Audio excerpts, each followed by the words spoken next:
Prejudice builds walls and tries to strip others of their dignity. Compassion moves us to stand with others in their suffering and to take action, binding us all together. Fidelity to the mission of the Sisters of the Holy Cross and the mission of Holy Cross Hospital called us to reach out to persons struggling with HIV/AIDS, to provide them with excellent health care services, and above all, to respond with compassion and respect. It was natural that we, Sisters of the Holy Cross, would provide care for people with this frightening new illness called AIDS. I never felt fearful myself, but I encountered many fears, often wall-building ones, in other people. Fear of catching the virus, fear of touching, fear of being identified, fear of associating with those kind of people. What kind of people? People just like us? Confronting these fears meant being alert for teachable moments to convey the facts about the disease, and offering educational programs that included having people with AIDS tell their own story. By sharing in the life journey of people who were suddenly facing death head-on, I learned to listen to what would give their lives meaning that particular day. I learned how a team of caregivers could make all the difference in the world to people with HIV/AIDS. The dedicated healthcare team at Holy Cross Hospital turned frightened, lonely, alienated people with a devastating disease into people who knew that they were respected, valued, and would be cared for to the end of their lives. To this day, I remain grateful for the privilege to have known and journeyed with people with AIDS in the Salt Lake community. All of us who served these men and women were blessed by their presence in our lives. The people who came into my life during those 6 years left deep footprints on my heart and became a part of the fabric of my life. Caring for people with HIV/AIDS was a privilege, a blessing, and an album of wonderful memories for me personally and for all of us Sisters of the Holy Cross.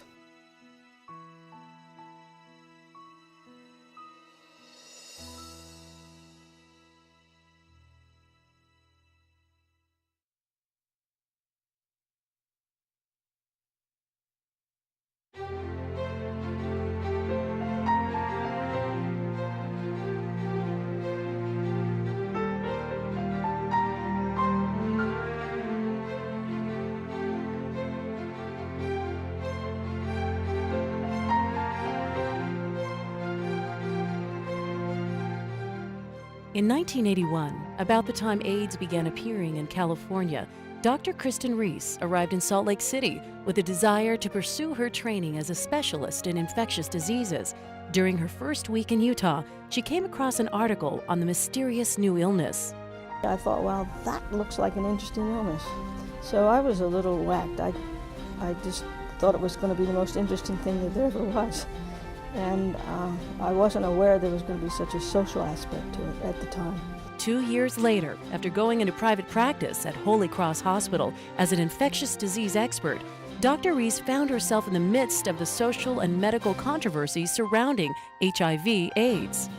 Because many of the initial cases involved drug abusers and gay men, social prejudices were arising. Scientifically, however, it was quickly becoming clear that the disease did not discriminate.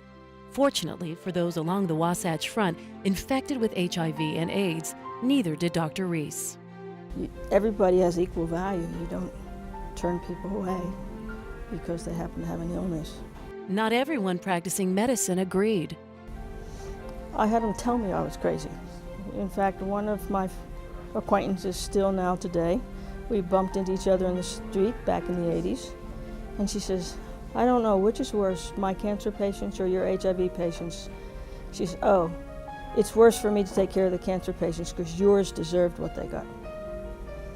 And that person never even blinked an eye and knew what a horrible thing they had said, I thought, anyway. Often, when the prejudices weren't being said, they were being shown, even within the Salt Lake medical community. At that time, nobody wanted to see any of them. I was really just doing what I thought was the right thing to do. When you have a sick group, you take care of them. By 1985, Dr. Reese and her colleagues at Holy Cross Hospital had 50 patients being treated for HIV. The influx of AIDS patients meant a tremendous amount of work for the staff at Holy Cross.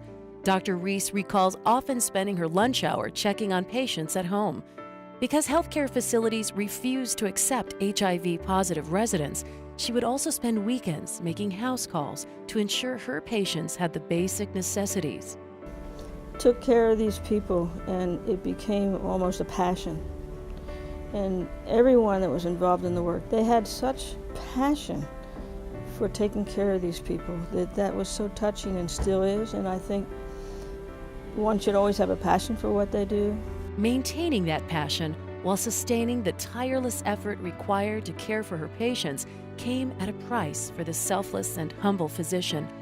What Dr. Reese experienced during the onset of the AIDS epidemic left her with what she describes as almost a post-traumatic stress disorder. It's really hard to explain this to anybody else that hasn't been in that particular epidemic. And in the end, the most important thing that did is it makes you different so that you're never the same again. But at the same time, it makes you a better person.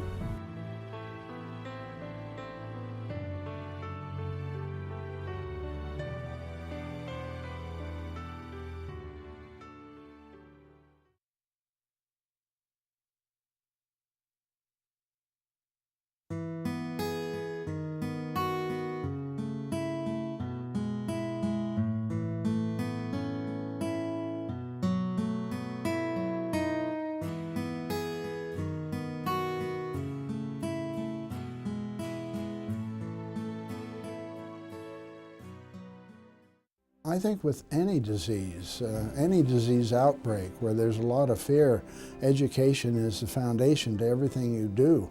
People really, if they don't have the facts, are apt to act irrationally, to make the wrong decisions. That's where we begin to persecute and reach out and get involved in all sorts of behaviors that aren't becoming and aren't conducive to getting the epidemic under control. What are we going to do with a 12-year-old or an 8-year-old with AIDS with regard to attending school? These were the kind of questions that were being raised not just by teachers and school boards, but by the parents of these children. The parents, of course, wanted to mainline the children, put them in school with their friends so that they could develop socially and have a reasonably normal life. We endeavored to ensure that everything we did was based upon good science, the best science available. And I think that's a policy that serves the nation well. So we didn't want to be involved in emotional things, in politics. We wanted to find out what was happening and then give information to the public that was based upon good science, good facts. We recommended that these kids go to school with their classmates and that the risk was so negligible that it shouldn't be considered. This was looked upon by many people who were filled with fears that we were bending over to assist those with AIDS, contrary to the best interest of the public. We felt it was so scientifically sound that we stuck with it. We took the criticism, we educated. The science verified what we were doing, and the peaceful feeling that we had after we prayed about it made me that much more enthusiastic to go forward and defend what science had led us to put out. I personally tried to be a calming influence so that these kids could do what they should do. That was 1985, and no child has been infected in school because they had a classmate who was infected. In other words, our science was good, it has stood the test of time, and I'm just glad that we hung in there.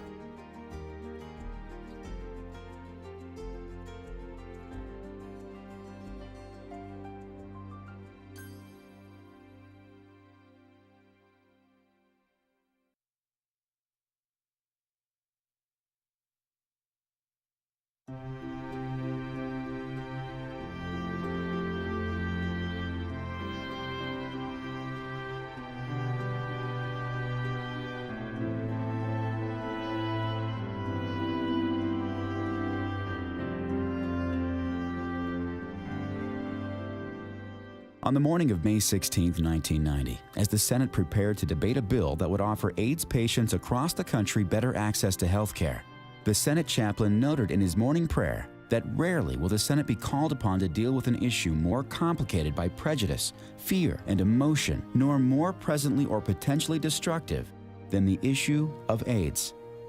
The Comprehensive AIDS Resources Emergency Act, or CARE, was brought to the floor by co-sponsors Senator Ted Kennedy and Senator Orrin Hatch. The bipartisan collaboration was viewed by many as a courageous endeavor for the conservative senator from Utah.